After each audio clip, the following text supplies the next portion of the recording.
Hi everybody, and welcome to our first ever episode of Ask an Expert. And with me today, I have an incredible friend, mother, psychologist, Dr. C is in the house. Her name is Christy, and she's sitting down with us today to talk about a topic that is very close to many of our hearts. It is about our heart. It's actually about the psychology of heartbreak. Hi, thanks so much for having me, and I'm so excited to be your first guest. Thank you for sitting down with us. I'm really excited to talk about this. I feel like there's so much to talk about here.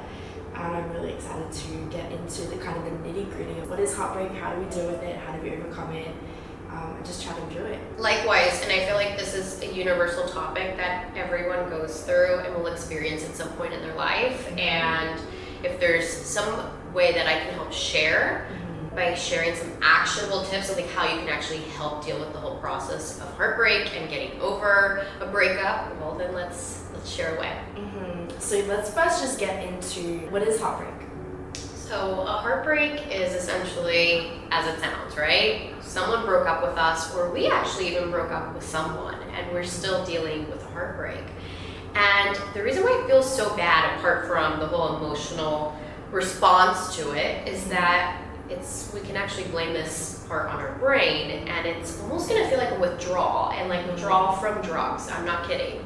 And the reason that happens is because when we're in a relationship, we have all of these really amazing feel-good hormones that are naturally being released by our bodies. Our bodies just naturally do that, and our brain tells us that happens. Now, when we experience a breakup, that all of a sudden stops, and now all of a sudden we're having a lot of stress-related hormones that are being released instead of those feel-good ones. And that's why it feels like a withdrawal from a drug.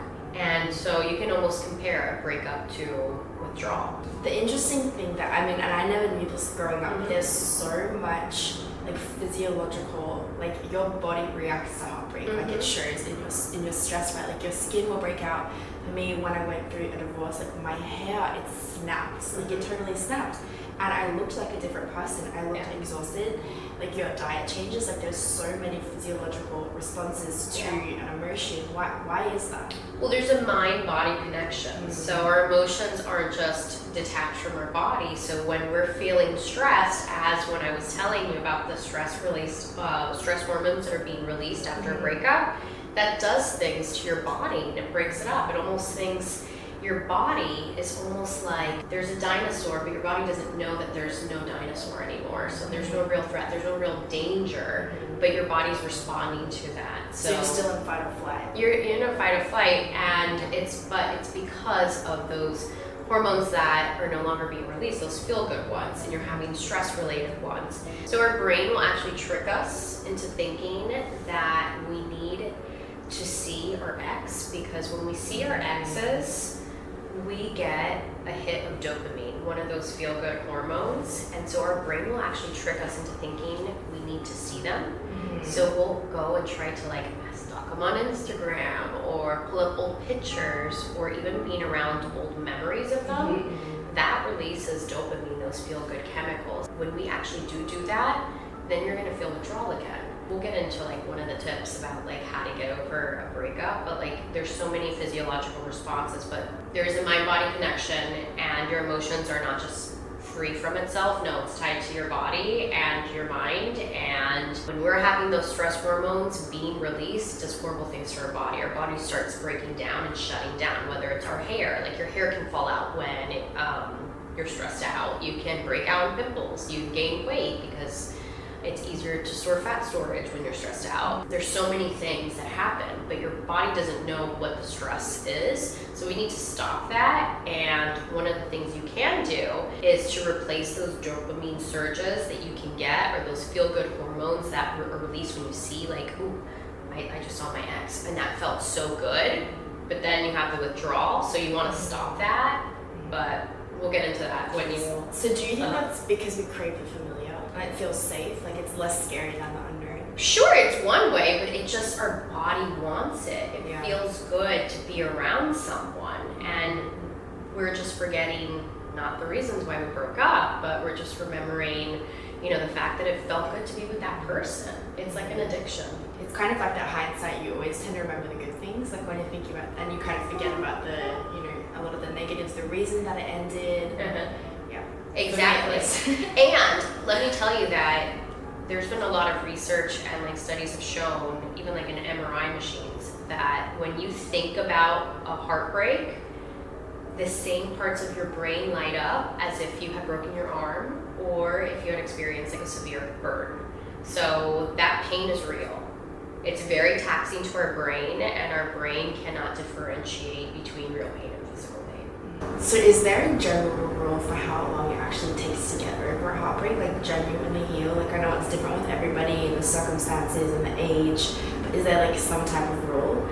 Sure. So I mean, there's research shows about 3 to 6 months, but that's going to be different for everyone, and ultimately it's going to all boil down to how emotionally invested you were in the relationship with the time to get over a relationship. So talking about breakups, obviously if you go on TikTok, if you go on any type of platform, there's always advice that people are giving you, and many of these people are not trained professionals like yourself. So if you're sitting down with me right now and I'm like, hey, like I'm walking through the hardest season of my life, I'm not coping very well, what are some practical tips that you would give me to deal with the breakup? Okay, so I'm going to give you 3. So these are like the ultimate 3 tips to deal with a breakup. Okay. Number 1, avoid them. Okay. Stop seeing them. Stop seeing reminders. If they gifted you anything, sell them. That's a good and one. Get something else.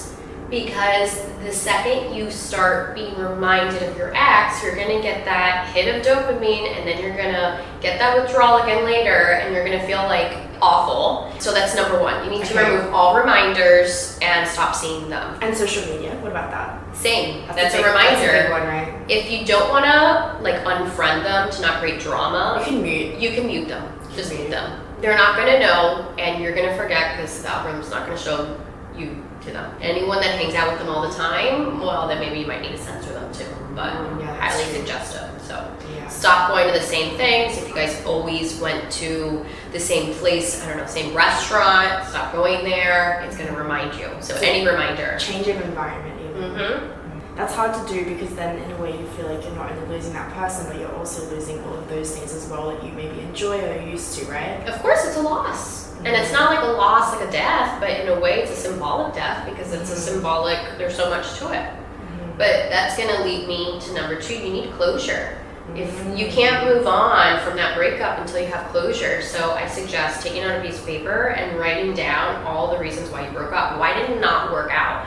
Be honest with yourself. Like, was it because you were more emotionally invested in the relationship and they were not? Well, that's not fair to you. You want to find someone that's gonna be as emotionally invested with you as you were with them. Was it because, I don't know, they belittled you or they were critical of you? Like, they would, it is what it is. You need to write down all the things that didn't work because you can always choose to see the positive, but you need to remember why it wasn't working out. That kind of gives you a bit of an anchor as well, like when you're having those moments when you're really lonely, like it's Friday night, you're by yourself and you're like, okay, like you're getting the urge, right, to go back into text or to like look at their Instagram or stalk them and kind of stall your own healing, right? Like that's really what you're doing when you're doing that. And that's because your brain's tricking you to think that you need that dopamine hit. So what you need to now do is you need to replace those dopamine surges with something that's more healthy. So I recommend going to a workout. Not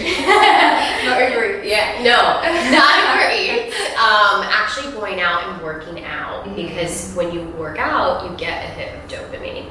So you want to find more adaptive reasons, and not only that, it's going to help you power through that breakup. And even if you don't feel like working out, do it because endorphins are released, which is another feel-good hormone. So it's a win-win. So when you're feeling your especially lowest, you need to force yourself to get out and go for a run or take a new Pilates class, do something new. Don't go to the same gym that you used to go with your ex to. Go somewhere new, try something different. I think the really powerful thing about working out is that you're feeling better, you're looking better, and you see a lot of people talking about the revenge body, right? Like you go through a breakup and you kind of glow up a little bit, but it's not even about revenge. Like it's just about actually getting into a place where you mentally feel good, you physically feel good, and like you just said, like they're so linked. Yes, I have almost a problem with the whole revenge body term. It's not healthy. It's not healthy because you're essentially doing it for somebody else. Yeah. We need to be doing this for ourselves. So they ultimately didn't respect you, so you need to respect yourself and move on from that. No, it's good advice. So I feel like something else, like, I don't know, we didn't talk about this earlier, but you were saying write out the list of the things that, I mean, some of the reasons that you broke up, or, you know, things that you may be looking for in a future partner. Do you think that's also a good time to reflect for yourself, like things that you could do better as well? 100%. I mean, there's so many things, like if they were to get home from like work and you are doing something, like you're on your phone, etc., stop what you're doing, go say hi, let them know that you care about them and not that they're last on your to-do list. So that's like one thing. So many people are always on their phone. I mean, I know it's common, it's culture now, but when you're talking to someone or someone's talking to you, put the phone down. That's a little small way that they know that you actually care about what they're saying. Lots to chat about here. It's been an interesting experience, like going through heartbreak now as somebody who's in their late 20s as opposed to going through it as someone in my early 20s. And I feel like that's life, like you learn different coping mechanism. But in saying that, do you think that there's a difference between being the person that ends the relationship versus the person being broken up with when it comes to healing? You know, I don't. I think the main thing is who is more emotionally invested. Sometimes the person doing the breakup is more emotionally invested and they know that the other person, say like the other person didn't want commitment. They knew that they were never going to get married, or they knew that they never wanted to have kids, or they wanted to move elsewhere. So sometimes breaking up with someone is not necessarily, they're necessarily the bad guy. It's more about who's more emotionally invested. It's going to be harder for them to heal. So you've gone through this breakup, you're dealing with this heartbreak. When do you know that you're at a point mentally that you're like, okay, I am healthy enough to date again? So one, there's no more revenge. Okay, you're not doing this to hope that you see your ex. I'm sure though it would feel good regardless if you saw them even after you've passed this.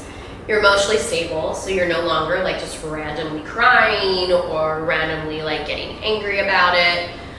You feel like you're at peace. So I would say some of those things should be like really good indicators that you're ready for you to look elsewhere. So you talked about some healthy coping mechanisms, which is obviously like taking that time to write down things, to journal, to really actually invest in yourself. That's some healthy coping mechanisms. Let's like go back and be like, what are some unhealthy coping mechanisms that you see that you're like, hey, I know this feels really good right now. You just want to get onto Tinder, you want to get onto Raya and go hang out and distract yourself or drown your sorrows or like numb yourself is like a really big one, right? Like drinking or smoking, whatever it is. So what are some unhealthy coping mechanisms that people have and how do you identify that in yourself? So you said it yourself, best. Drinking, just being withdrawn, overeating, just indulging in food. Netflix binges. Yes, constantly checking in on them, stalking them. Those are all unhealthy ways of dealing with the breakup. But I mean, you have to also give yourself grace. If the breakup just happened, it's okay to give yourself like a 2-week mourning period at least. Like, come on, like it's rough, especially if you're with someone over a year. So if you were with someone just for a few days, well then, yeah, it sucks, but you know. Time will heal. Time will heal. Time will heal. It will get better, I swear. And I feel like sometimes it's just so hard to learn how to deal with difficult emotions because it just feels like time just stops and you're just sitting with it. And I feel like this is a good time to maybe talk about healthy coping mechanisms. Yes. And if you feel at your most low point in your life dealing with this breakup, now's the time to do like one of these 3 things, okay? 1, go out and exercise. I'm serious. Like go for a run, go take that new Pilates class, go do different because it's really going to make you feel good. There's a physiological reason it will make you feel good. So it's like medicine. Do it for yourself. 2, if you're constantly obsessing about like, why did this happen? Why did this happen to me? What went wrong? Etc. You need to deal with those obsessive and intrusive thoughts. You want to almost visualize like a red stop sign and literally tell yourself to stop and then go do something that makes you feel good.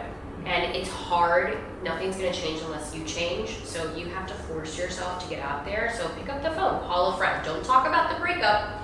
talk about something else, do a puzzle, go for a run, just go do anything fun. And then I will say the third one is to create new routines. So that's a good one.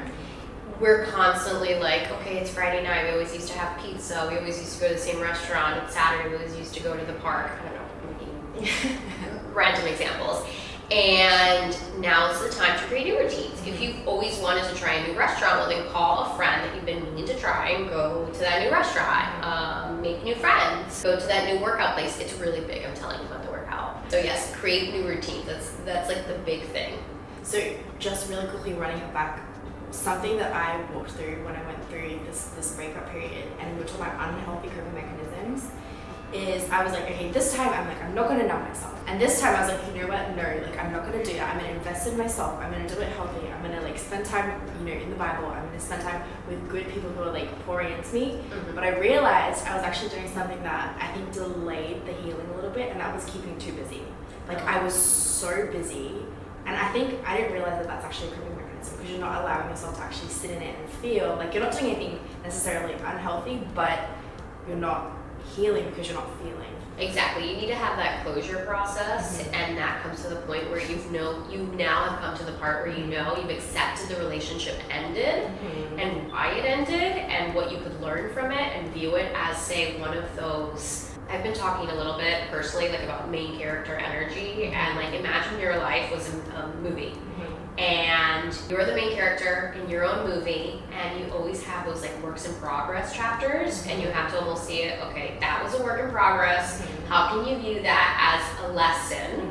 And how can you learn from that and take what didn't work out, whether it was from you or from him, and take that into your new relationship? So you're walking out the scene where it's like, yes, the scene in Rocky, is it Rocky where he's like running and it's like the motivational music, like that's what I'm, exactly. That's what you're walking out. So just reframe this whole breakup as, it was a work in progress. It was something that I learned from, and how could I 10 years from now be like, oh wow, that relationship was not good for me, it didn't work out, and why? So sit with that, and until you have that closure, you're not going to be able to move on.